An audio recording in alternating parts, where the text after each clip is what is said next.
Well, hi, Mrs. Fulmer. I'm hoping you're going to enjoy this interview that I'm going to do today with Vista. And we're going to meet Cynthia Cummins.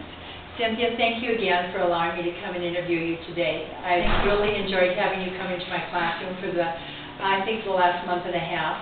This is a new job for you, but I'm going to ask you some questions. Okay. Just relax and, give me your answers, and I'm going to share these with our class.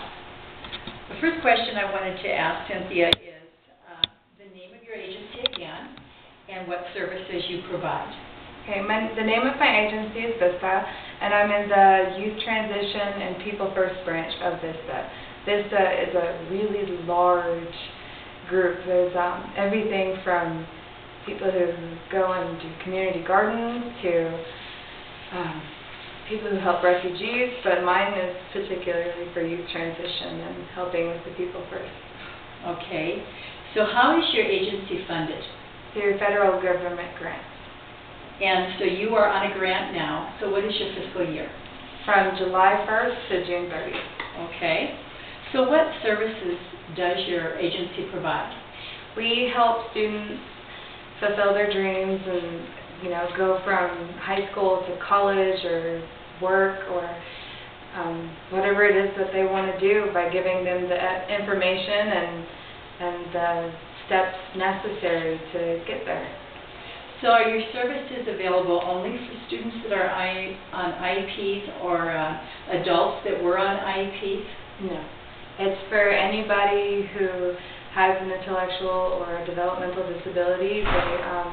If I'm in the classroom, it's specifically for students that are enrolled in high school or elementary school or middle school, depending on which school I'm in at the time.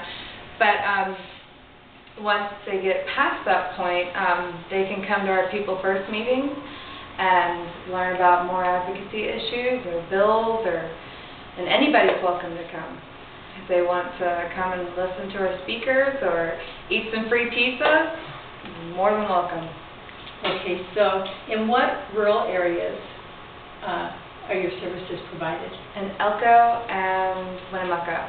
There's also some other ones that are coming up. I think there's one in Fallon and Fernley, and there's also another one coming up in Mesquite, but the only two I'm involved with are Elko and Winnemucca. Okay, so then, Crystal, if anyone's welcome,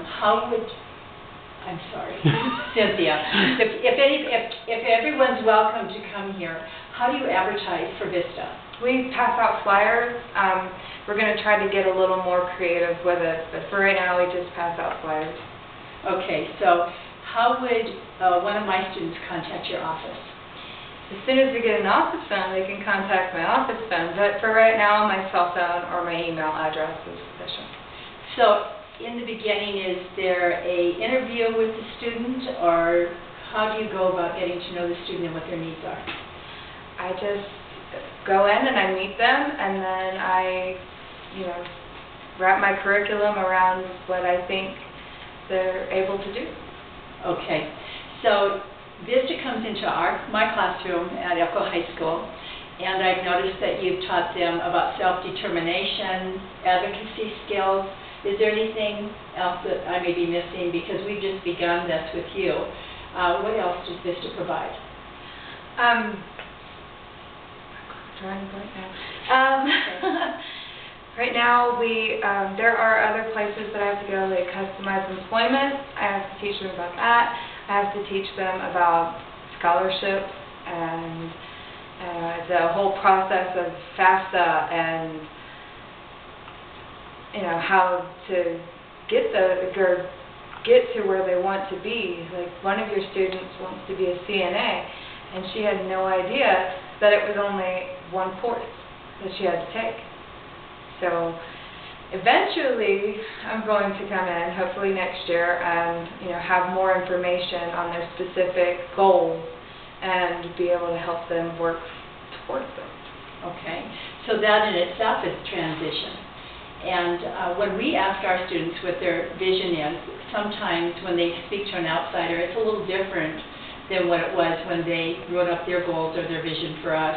And so it's nice to collaborate with you and to be able to discuss with you the students that I work with and find out what they've told you, because sometimes I have to admit that it is different.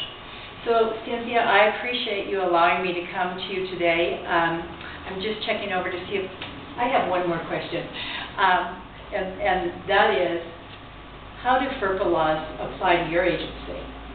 We do not have any contact with their personal information, so we don't ask for it. It's really none of our business. Okay. So. I noticed when you come in, Cynthia, that you only ask for first names. Is that a new policy that VISTA has started? No, it's supposed to completely be anonymous for the youth transition classes and for the people first meetings. It's supposed to be on a first name basis only, so that way, they can feel comfortable because their name isn't going to be on record. It's just anonymous. It's just what it is. It is what it is. Exactly. Well, again, Cynthia, thank you so much for allowing me to come to you today. And Mrs. Fulmer, I hope you enjoyed this interview, and I hope it's fulfilled my requirements, and I hope that I got the 40 points. Thank you.